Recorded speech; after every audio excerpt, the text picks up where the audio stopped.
San Lucas, que es el que nos cuenta la historia de Cristo Jesús desde un punto de vista de investigación histórica. Lucas no formó parte de los 12 discípulos.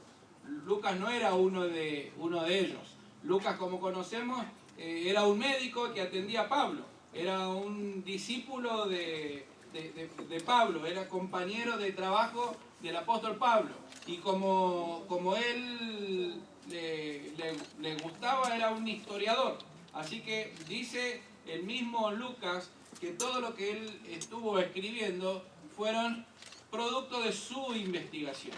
Pudo hablar con aquellos que sí fueron los testigos oculares del ministerio de Cristo Jesús. Y especialmente testigos oculares de esto que hoy nosotros los cristianos llamamos la resurrección y que es la base de nuestra fe. Por eso hay una necesidad de poder demostrar la resurrección. Todos nosotros necesitamos también tener la plena seguridad de la resurrección. Porque no es solamente una cuestión de enseñanza, una cuestión de doctrina, no es una cuestión de hacer pasar una historia, sino que es cuestión de saberla por verdad. Porque si la resurrección no es cierta, si la resurrección ni siquiera está probada de ninguna manera, no tiene sentido adorar a un Dios. O adorar a alguien que se ha llamado Dios, pero que no tiene la capacidad de una resurrección. O no tiene la capacidad de hacer lo que promete decir. No cambiaría absolutamente nada con ninguna otra religión. De ninguna manera podemos decir que todas las religiones conducen a Dios. ¿Por qué? Porque hay distintas maneras de entender a ese Dios. Y no es una cuestión de que los cristianos seamos soberbios, aunque muchas veces somos soberbios, pero no pasa por la enseñanza, ni pasa por el estudio bíblico, ni pasa por la relación con el Señor, pasa por nuestro carácter nada más humano. No es una cuestión de querer tener la capacidad de ser los únicos dueños de la verdad. No, tampoco somos los dueños de la verdad. Lo único que podemos hacer es dejarnos adueñar por la verdad. Que la verdad sea nuestro dueño. Es una cosa distinta. Él es la verdad. Como dice este texto bíblico, yo soy el camino, yo soy la verdad, yo soy la vida. Él es la verdad. A lo sumo nosotros podemos dejarnos adueñar por la verdad. Muchas veces nos equivocamos, muchas veces cometemos errores. Y los discípulos también se equivocaron, también cometieron errores. Pero iban muriendo uno tras otro, como es la ley de la vida. Y había una necesidad de remarcar la resurrección. Porque como decía el apóstol Pablo, sin resurrección, vana es nuestra fe, no tiene sentido nuestra fe. Sin resurrección, vana es nuestra predicación no tiene sentido. Nos hacemos mentirosos y lo que estamos diciendo y haciendo es pura mentira. Al cristianismo le sacamos la resurrección de Cristo Jesús y se cae todo, se desarma a pedazos, porque es el sustento, la base de todo el cristianismo. No es una cuestión de historia, no es una enseñanza, no es que podemos quitar una enseñanza y las otras nos sirven. Si sacamos la resurrección de Cristo Jesús, se cae abajo todo el cristianismo. Porque el cristianismo está basado en la resurrección de Cristo Jesús. El valor de la predicación, el valor de la fe, el valor de la enseñanza, el valor de la esperanza de vida está en la resurrección de Cristo. Pero uno dice, bueno, ¿y cómo lo puedo creer? Y algunos han tenido la capacidad de, por regalo de Dios, entenderlo y aceptarlo y suficiente. Pero otros, como la gran mayoría, y como muchos de los mismos cristianos, queremos también tener pruebas certeras de la resurrección de Cristo Jesús. ¿Cómo podemos estar seguros que esto no es solamente una historia? ¿O no es esa la pregunta que te hacen todos tus amigos que no son cristianos? ¿Cómo podés creer esa historia ridícula? La verdad que la historia es increíble, pero eso no deja de ser algo cierto. Por eso Me gustaría que cuando meditemos en estos pasajes bíblicos podamos ver cada detalle puesto allí con la intención de hacer valer, de hacer resaltar la resurrección de Cristo Jesús. Necesitamos tener estas pruebas. ¿Tienen el libro de Hechos? Préstame tu Biblia porque yo justo saqué esta. Era para ver si tenías Biblia, no, Brian. Y está en Hechos. Ah, no, bien. Hechos capítulo 1. A ver, Reina Valera, yo me voy a decir. Reina Valera. ¿Lo tienen? Capítulo 1. Dice así: el primer tratado, que es el Evangelio según San Lucas, o Teófilo, hablé acerca de todas las cosas que Jesús comenzó a hacer y a enseñar. Fíjense ese detalle, aunque no tiene que ver con la resurrección, pero no lo quiero pasar por alto. Ese es el orden que corresponde. Las cosas que comenzó a hacer y a enseñar. Jesús siempre primero hizo, lo vivió, lo realizó en su vida y después enseñó. Muchas veces nosotros los cristianos, el gran problema que tenemos con los no cristianos y el choque que tenemos es que enseñamos mucho y no hacemos nada. Queremos enseñar primero y no vivimos. Lo que Jesús hizo es lo que comenzó a hacer, lo que vivía, lo que era su realidad, lo que era su testimonio, y luego enseñar de eso. Hasta el día que fue recibido arriba. Si ustedes miran el Evangelio según San Lucas, esto es justamente lo que él nos cuenta. Comienza desde el ministerio de Jesús y termina con la ascensión de Cristo Jesús cuando fue recibido arriba. Dice, cuando fue recibido arriba, después de haber dado mandamientos por el Espíritu Santo a los apóstoles que había escogido, a quienes también después de haber padecido, se presentó vivo con muchas pruebas indubitables, apareciéndoseles durante 40 días y hablándoles acerca del reino de Dios. Y estando juntos, los mandó para que no se fueran de Jerusalén, sino que esperasen la promesa del Padre, la cual les dijo: oísteis de mí. Porque Juan ciertamente bautizó con agua, mas vosotros seréis bautizados con el Espíritu Santo dentro de no muchos días. Y después viene lo que nosotros conocemos como: y me seréis testigos en Jerusalén, en Judea, en Samaria y hasta los últimos de la tierra. Pero el contexto de esa realidad que Jesús marca a sus discípulos es este. Después de haberse presentado a los suyos durante 40 días, dice, con muchas pruebas indubitables que no hay manera de contradecirlas. Claro, y uno se queda diciendo, bueno, ¿dónde están esas pruebas? Pero si Lucas lo pone en este escrito, era porque aquel que estaba recibiendo esta carta, estaba recibiendo este documento, y nosotros que lo tenemos hoy, el día de hoy, podamos estar seguros de que no fue una historia inventada, sino que había muchos contemporáneos que habían visto exactamente las mismas pruebas. Dice el texto que leíamos hoy al principio que las mujeres fueron el primer día de la semana a visitar la tumba. Allí nos quedamos el día viernes, lo que estuvimos meditando. Las mujeres llegaron hasta el lugar de lejos, observando donde José de Arimatea, que era uno de los miembros del concilio judío, que no estaba de acuerdo con lo que ellos habían dicho ni con lo que habían hecho, fue y pidió el cuerpo de Jesús delante de Pilato, bajó el cuerpo de Jesús en la cruz, lo envolvió, y dice que lo envolvió en una túnica, en un lino fino. Era una túnica no común, era una túnica que seguramente Jesús nunca había usado. Era una túnica que el común de la gente no lo tenía, porque era una túnica de rico, lino fino, sin costura.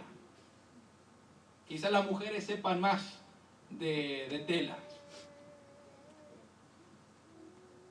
Y José de Arimatea lo llevó hasta esta tumba labrada en la roca, de donde nunca antes había sido puesto a alguien en sepultura. Así que las mujeres lo siguieron, dice que vieron el lugar donde lo habían puesto y que querían llevar especies para poder ungir el cuerpo del Señor. Pero como había llegado la hora de la noche, como ya se estaba terminando el día de preparación, el día sábado ya venía, el día de reposo ya comenzaba, la ley prohibía hacer un tipo de actividad el día de reposo. Así que las mujeres fueron obedientes a esta propia ley. Pero al mismo tiempo, ellas no estaban obligadas a estar en Jerusalén. Las mujeres no estaban obligadas a estar en Jerusalén los días de la fiesta, los hombres sí. Pero las mujeres permanecieron allí.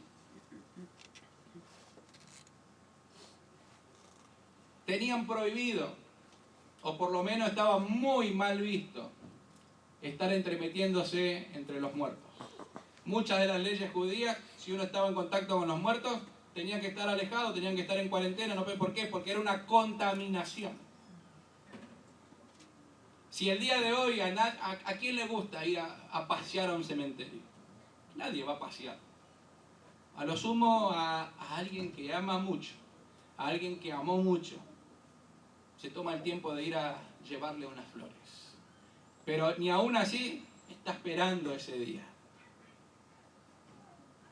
Así que no pensemos en el caso de estas mujeres de una manera que no sea la manera humana de entender las cosas. Aquel ser querido, en el cual habían puesto toda su confianza, hoy estaba siendo enterrado. Ven el lugar y vuelven a su casa. Pero dice, vamos ahora a Lucas 23 o 24 ya. Sé que las mujeres vinieron muy de temprano, el primer día. ¿Saben qué quiere decir eso? En la primera oportunidad que las mujeres tuvieron, fueron a ver a Jesús. El único impedimento de ir hasta la tumba de Jesús el día viernes era que llegaba el día sábado y que no se podía hacer. Pero en la primera oportunidad, dice, cuando aún estaba oscuro. Hermanos, tenemos que aprender a buscar al Señor en la primera oportunidad que tenemos. En el primer día de la semana, cuando recién comienza el día, aun cuando está oscuro. Si queremos tener la bendición de las noticias, tenemos que estar bien temprano. Tenemos que estar cuando aún está oscuro. La mayoría de los seres humanos nos dividimos en 3 grupos de personas. Vamos a llamarle el grupo A, el B y el C. El grupo A es aquel que hace las cosas, que las inventa. Si hablamos en una línea de producción, aquel que inventa un producto. Después está el grupo B, que son los primeros en adquirir este producto. Son los primeros en lo que están en las cosas nuevas, en las innovaciones, que son los primeros que lo observan. Y después llega el gran grupo, que es el que, si pasa lo de los innovadores, lo compramos nosotros. Le pongo un ejemplo en lo siguiente. Salen los teléfonos, ¿no? Hay alguien, un pequeño grupo que los inventa. Sale un teléfono inteligente. Lo ponen a la venta. ¿Quiénes son los primeros que ya saben antes que salga a la venta? Un pequeño grupo. El resto ni nos enteramos. Y un pequeño grupo lo empieza a comprar y lo empieza a probar. Y si resulta y a ellos le da bien, entonces el grupo C es el que compra. ¿Se entiende? La gran mayoría de nosotros, ¿en cuál estamos? en el que ya agarramos las cosas pasadas, ¿no? Es más, a veces lo compramos y cuando uno viene, ese ya pasó de moda, ya se inventó otro. Si queremos estar en la última noticia, si queremos estar en lo nuevo, si queremos estar en lo refrescante, si queremos estar en lo reciente, en lo que aún no tiene uso, tenemos que dejar de ser un grupo, de estar sentados a la expectativa de lo que otros nos dicen, a poder hacer como las mujeres. Ellas fueron, se levantaron en la primera oportunidad, eran las primeras que iban a ir. Y de ninguna manera estaban esperando la resurrección de Cristo Jesús. Lo que ellas estaban esperando era ir a encontrarse con el cuerpo de Jesús. Porque iban con las especies para ungir el cuerpo de Jesús. Ellas esperaban ver a Jesús muerto. Eso era lo único que querían. No se habían ido de Jerusalén para poder encontrarse aún y darle el último adiós a su maestro. Aún estaba oscuro. Me imagino que cuando iban caminando, quizás se preguntaron, ¿y quién nos va a mover la piedra? ¿Cómo vamos a hacer para entrar? Pero eso no les impidió. Teníamos que sacar enseñanza de allí, ¿no? A veces ponemos muchas excusas para caminar al Señor. A veces ponemos excusas de tiempo, o de esfuerzo, o de cosas que no se pueden, o es imposible. ¿Para qué vamos a ir si hay una piedra que tapa la entrada? Ellas no sabían cómo, pero su amor al Señor las movía a actuar y estar allí. Cuando llegan, se encuentran que la piedra está movida. Cuando se encuentran que la piedra está movida, se acercan, dice, al lugar y observan. ¿Qué es lo que dicen las mujeres? No importa el evangelio que usted tenga abierto ahora, pero si tiene Lucas, Lucas, si tiene Mateo, Mateo, cualquiera. ¿Qué dicen las mujeres? ¿Resucitó? ¿Qué dicen? ¿Dónde está Jesús? ¿Dónde está el cuerpo de Jesús? Lucas nos cuenta que las mujeres se fueron a buscar a los discípulos. Y en las palabras que le dicen a los discípulos encontramos qué era lo que estaba pasando por su mente. Cuando llegan a donde estaban los discípulos le dicen, hemos ido hasta la tumba del Señor y se han robado el cuerpo de Jesús. Y no sabemos dónde le han puesto. Esa era su preocupación. Fueron a buscar el cuerpo y no encontraron el cuerpo. Y lo primero que pensaron no fue que resucitó, lo primero que pensaron es, se lo robaron. Fueron hasta los discípulos, le dicen las mismas palabras. Y la historia nos cuenta que corren dos de los discípulos, Pedro y Juan, son los que salen corriendo hacia la tumba. El mismo texto y el mismo Juan cuenta que Juan, como era más joven, corría más rápido, ¿no? Y llegó primero. Entonces, si ven ustedes la corrida desde la casa hasta la tumba, seguramente Juan como jovencito llegó fresquito y Pedro venía sacando la lengua atrás. Llegan hasta la tumba y el texto dice que Juan llegó a la tumba, se quedó allí en las puertas, se agachó a mirar, pero se detuvo allí. No tuvo la valentía de entrar. A veces uno tiene todas las fuerzas para correr al Señor, pero llega un punto en el cual hasta ahí llegué. Y Juan no tuvo la valentía de entrar. Pero después llegó Pedro con la lengua afuera, con un amor al Señor impresionante después de haberle negado y todo, pero igual corrió hasta allí. No llegó primero, pero me imagino que lo miró a Juancito y le dio un golpecito en la espalda, pensando, no tenés valor, pero yo sí. Acá está el valiente. Y entró el valiente. Él sí tuvo el valor de entrar hasta la tumba. Y cuando llegan allí, se encuentran con la misma expresión. ¿Dónde está el Señor? Se robaron el cuerpo del Señor. Sabían que había una posibilidad, una murmuración de que algo así iba a pasar. Porque aquellos que estaban en contra de las enseñanzas del Señor, lo que querían era evitar, por eso pidieron poner una guardia allí, que los mismos discípulos sean los que roben el cuerpo de Jesús. Y los mismos discípulos no tenían ninguna intención de hacer esto. Pero se empezaron a pensar que fueron otros los que robaron el cuerpo del Señor. Y había que aclarar la situación. De alguna manera aquí los discípulos plantean delante de toda la gente, ¿dónde está el cuerpo del Señor? Si no está aquí, ¿quién se lo llevó? ¿Dónde está? Y si no me pueden demostrar dónde está el cuerpo del Señor, entonces tendremos que empezar a pensar que ha resucitado. Pero si nos muestran, no hay resurrección.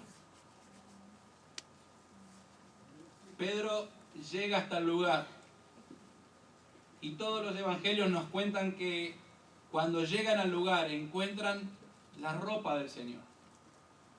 La ropa que fue usada. ¿De qué manera dice que la encuentran? Tirada allí, envuelta, dobladita en una esquina. Les voy a dar algunos detalles de esto. Si alguien entra a robar hace 2000 años como ahora, se roba la ropa del muerto y no al muerto. ¿Sí o no? Y más si la ropa es fina, si la ropa es una ropa de millonario. La evidencia que si alguien robó, lo primero que se iba a llevar es la ropa. ¿Para qué vale un cuerpo muerto? Así que la ropa de gran valor estaba allí. Evidentemente ningún ladrón entró a robar. Segundo, si alguno tuviera alguna mala mentalidad y ser muy perverso y vamos a robar, ultrajar este cuerpo, si se lleva el cuerpo y deja la ropa, la va a dejar tirada. No se va a tomar el tiempo de doblar la ropa prolija y dejarla allí. Quizás son algunos detalles que a veces pasamos por alto. Pero hay más pruebas de que nadie robó el cuerpo del Señor. Ni los discípulos, ni los que estaban en contra, ni los que estaban neutros. El Señor se levantó de los muertos solo.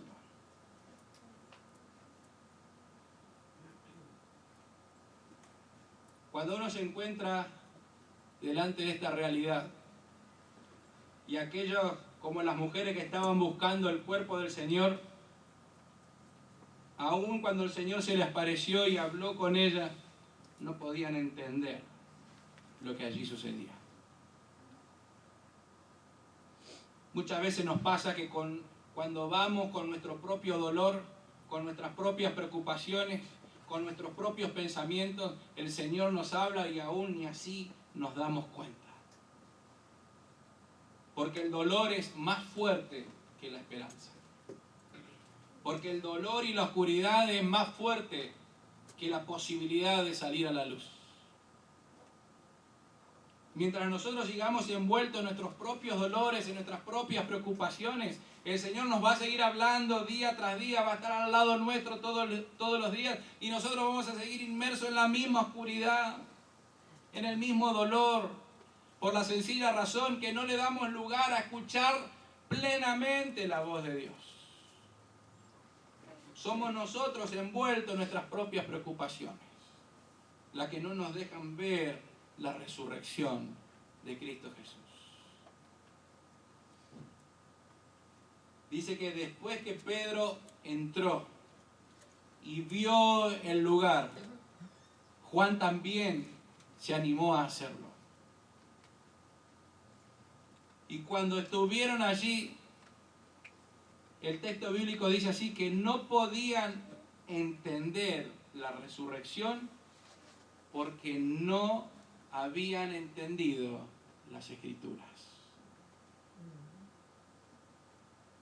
Repito, No entendieron la resurrección de Cristo Jesús. Seguían buscando el cuerpo de Jesús, seguían viendo la ropa allí, veían la tumba vacía, la piedra removida, la ropa ordenada, era la misma ropa de Jesús, pero no podían entender que había resucitado porque no habían entendido, no le había sido todavía iluminada las Escrituras.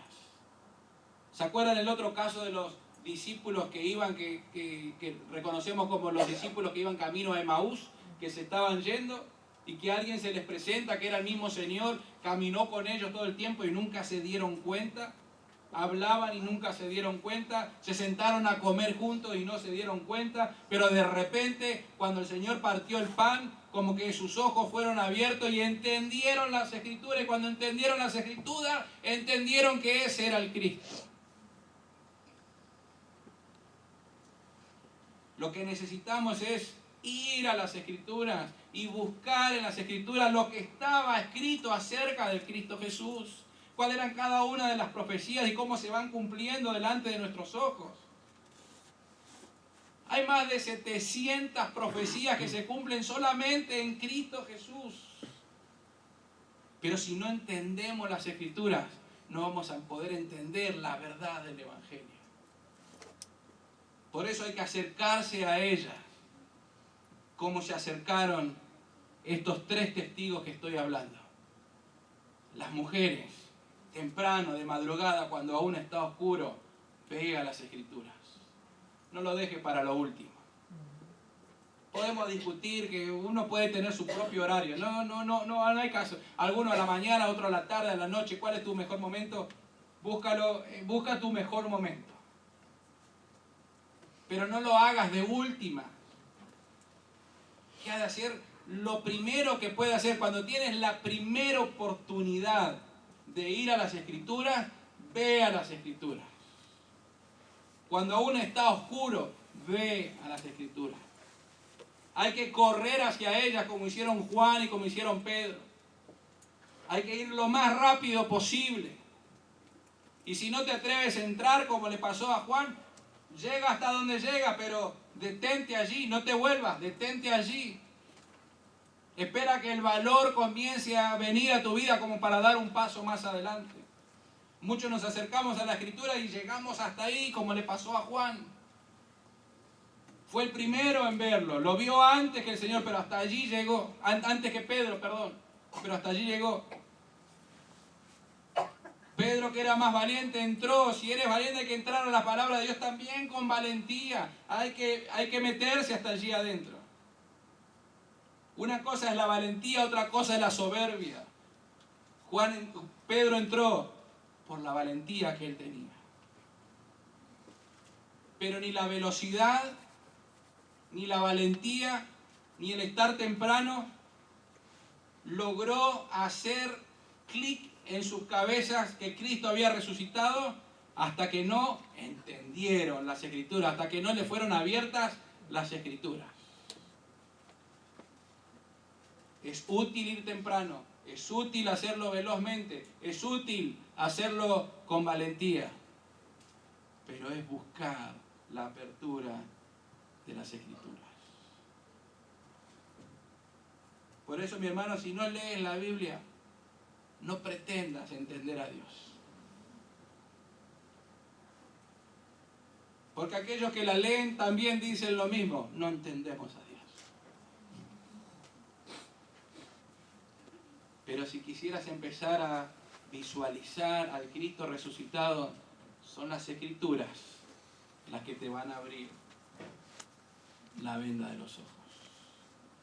Cuando entendieron las Escrituras se dieron cuenta que Cristo había resucitado. El mismo libro de los Hechos, cuando Lucas está escribiendo, en el capítulo 10, nos cuenta que se le había presentado a muy pocas personas. La aparición y el tiempo que Jesús estuvo de resucitado hasta que ascendió a los cielos, estuvo con muy pocas personas. Había muchas pruebas, había muchas evidencias, pero en muy pocas personas. La manera en la que Dios actúa es totalmente contraria a la que nosotros hubiéramos diseñado. La muerte de Jesús fue pública, delante de todos, a las afueras de la ciudad, arriba de una montaña, para que todos los vean. El cartelito que estaba puesto allí en 3 idiomas distintos, para que todas las lenguas lo puedan entender. No había nada más público que la crucifixión en aquel monte. A plena luz del día, al mediodía, aún público, delante de la misma presencia del sol. Toda la creación contempla la crucifixión de Cristo Jesús.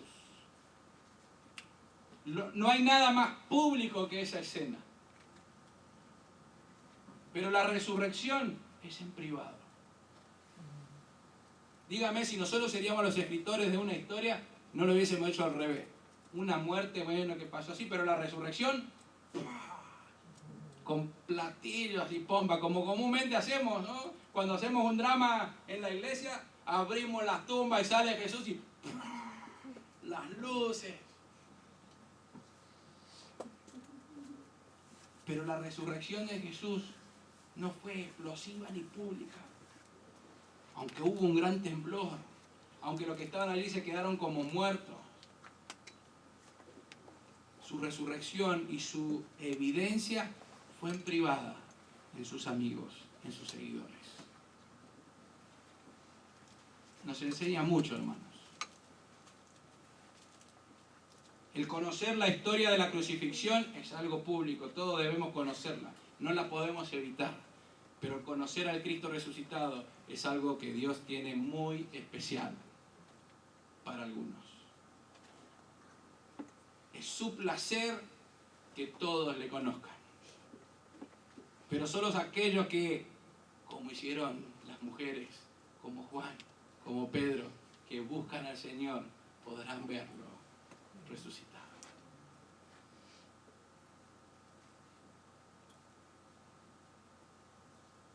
Los ángeles dijeron, ¿por qué buscan entre los muertos al que vive? No se habían robado el cuerpo, no se lo habían llevado, estaba vivo. Cuando los discípulos vieron a Jesús estaba vestido, pero no estaba con la vestimenta que tenía antes. Otro pequeño detalle. Todos los que creen allí, ahora que se está de moda los zombies, ¿no? Fantasmas, que salen con la ropa así como lo vistieron de muerto, así salen con la misma ropa que nos enterramos. Pero Jesús no andaba con la misma ropa de muerto.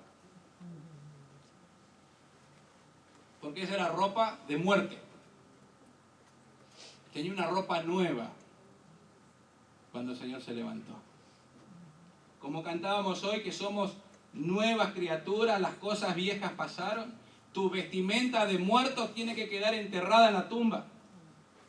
Tu ropa de la vida anterior, tu ropa de muerto, no sirve para la resurrección. Tu ropa de muerto tiene que quedar afuera, doblada, no tiene lugar delante de la presencia de Dios. Ni siquiera Elías, cuando fue ascendido a los cielos, que dice que soltó su ropa, soltó su manto. No lo necesitaba, no sirve eso delante del Señor. Por eso Pablo nos dice una y otra vez, quítense la ropa vieja, quítense la vida de pecado, quítense esa vestimenta y pongámonos la nueva ropa del Evangelio, la nueva ropa de Cristo Jesús, el nuevo hombre. No podemos vivir una vida de resurrección con ropa de muertos. No se puede andar caminando vivo con ropa de muertos, si no sería un zombie. Y muchos cristianos nos parecemos a los zombies. El Señor nos ha regalado la vida y seguimos con la ropa de muerto. Sácate la ropa de muerto, dóblala prolijita al lado de la tumba y el Señor ya te ha dado una ropa nueva. Amén. La resurrección de Cristo Jesús es la esperanza de que nosotros también nos levantaremos un día. Él marcó el camino, Él es el primero en todas las cosas. Si ustedes recuerdan cuando Jesús resucitó a Lázaro, ¿cómo salió Lázaro? Con su ropa de muerto, porque se iba a morir otra vez. Pero Jesús resucita y esa ropa de muerto no la usa. Muchas pruebas que no se pueden discutir, pero yo no te voy a convencer de ninguna de ellas si tú no vas a las Escrituras y buscas de temprano, en la madrugada, cuando aún está oscuro. Corres en la primera oportunidad que tienes para encontrarte con el Señor. Aún cuando corras equivocados para ver el cuerpo muerto del Señor, te vas a encontrar con la sorpresa de la tumba abierta y vacía. Pero cuando las Escrituras se abran delante de tus ojos, vas a poder decir, ciertamente ha resucitado. Ciertamente mi esperanza tiene valor, porque Cristo ha resucitado. No pretendamos seguir vidas que den honra al Señor viviendo aún como muertos. Que en esta Semana Santa, que en esta Pascua, que en este domingo de resurrección, así como Cristo ha resucitado, tú también estés plenamente seguro de tu resurrección. Porque el Cristo viene y viene pronto. Nadie sabe el día, ni la hora, ni el momento. Señales hay como la hubieron siempre. Nadie, absolutamente nadie sabe cuándo, pero ¿estás preparado? ¿Estás preparado para cuando el Señor venga? Por más que no sepas cuándo. Todo lo que se habló esta semana con lo de la luna roja, ¿no? La vez pasada cuando me hablaba Carlos de esto. Este eclipse, esta luna, no es la primera vez que pasa, sin ninguna duda. Las profecías de Joel también estaban allí. Puede pasar otra vez. Sí, nadie sabe cuándo. Pero cada una de estas cosas son para hacernos pensar, ¿estás preparado? Toda esta semana me venía a la mente una canción que cantábamos hace mucho tiempo en una cantata de Semana Santa. Y decía así, prepárense. Era así como medio... Prepárense.